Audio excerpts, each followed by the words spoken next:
நம்மளோட சேனலில் நிறைய பர்மா ஸ்டைல் ரெசிபிஸ் பார்த்துட்ருக்கோம். அதில் வந்து first time Burma special sweet தான் நம்ம ஒன்று பார்க்க போகிறோம்.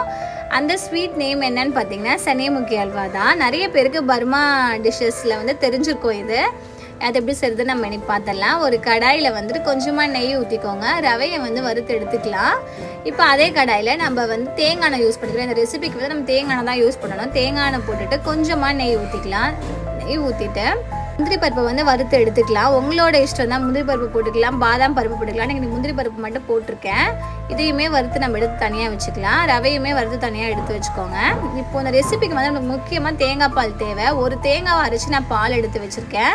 நல்லா 2 தடவை பால் எடுத்து வச்சுக்கோங்க. முந்திரி பருப்பையும் வறுத்து எடுத்தாச்சு. இப்போ அதே எண்ணெயில் நம்ம திருவி வச்சுருக்க தேங்காவையுமே சேர்த்துக்கலாம்.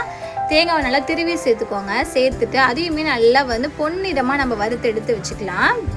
இந்த ரெசிபியை கண்டிப்பாக நீங்கள் ஒரு தடவை செஞ்சு சாப்பிட்டீங்களா திரும்ப திரும்ப கண்டிப்பாக செய்வீங்க. அவ்வளோ டேஸ்ட்டாக இருக்கும். மோஸ்ட்லி பார்க்குறதுக்கு வந்து கேசரி மாதிரி இருக்கும், பட் வந்து டேஸ்ட் ரொம்பவே சூப்பராக இருக்கும்.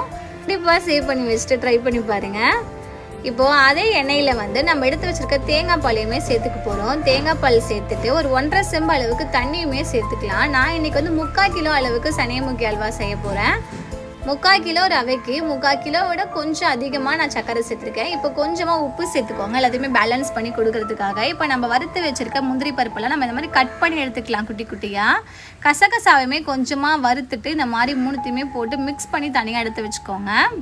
தேங்காய் பாலில் இந்த ரெசிபி செய்கிறனால அவ்வளோ ஒரு வாசமாக நல்ல சூப்பரான ஃப்ளேவரோடு இருக்கும். தேங்காய் பால் வந்து கொதிச்சதுக்கு அப்புறம் கொஞ்சமாக நீங்கள் வந்து ரவையை எடுத்து உள்ளே போட ஆரம்பிச்சிருங்க. மொத்தமாக சேர்த்துறாதீங்க, கொஞ்சமாக சேருங்க. கட்டி விழுகாமல் கிண்டி விட்டுருங்க. அடுப்பை சிம் பண்ணிவிட்டு கொஞ்சமாக கிண்டி விடும்போது இந்த மாதிரி திக்காயிரும். இந்த ஸ்டேஜில் வந்து நம்ம எடுத்து வச்சுருக்க சர்க்கரையுமே கொஞ்சமாக சேர்த்துக்கலாம். நான் வந்து இன்றைக்கி நவராத்திரி ஃபைனல் டேயில், அதனால் கோவிலுக்காக தான் இந்த பிரசாதத்தை செஞ்சிட்ருக்கேன். எங்கள் வீட்டில் எல்லாருக்குமே ஒரு ஃபேவரட்டான டிஷ்ஷு. சர்க்கரையுமே போட்டு கிண்ணதுக்கப்புறம் இந்த மாதிரி கொஞ்சம் லூஸ் ஆக ஆரம்பிக்கும். இந்த ஸ்டேஜில் நீங்கள் மீதி இருக்க நெய்யுமே ஊற்றிட்டு நல்லா ஒரு கிண்டி விட்டுருங்க. உங்களுக்கு தேவைப்பட்டுச்சுன்னா நீங்கள் அப்படியே கூட சாப்பிட்டுக்கலாம் கேசரி மாதிரி. நாங்கள் எப்போவுமே ஒரு தட்டில் ட்ரான்ஸ்ஃபர் பண்ணி நாங்கள் கேக் மாதிரி தான் கட் பண்ணி சாப்பிடுவோம்.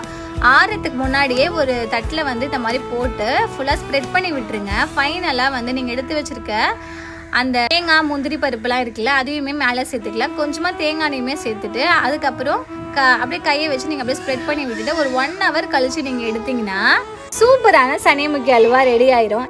நான் கோவிலுக்குமே கொண்டு போய் கொடுத்துட்டேன். வீடியோ பிடிச்சிருந்தா லைக், ஷேர், கமெண்ட் பண்ணுங்கள். நான் சொல்ல சப்ஸ்கிரைப் பண்ணிடுங்க. கண்டிப்பாக வீடியோவை சேவ் பண்ணி வச்சுக்கோங்க. பாய்.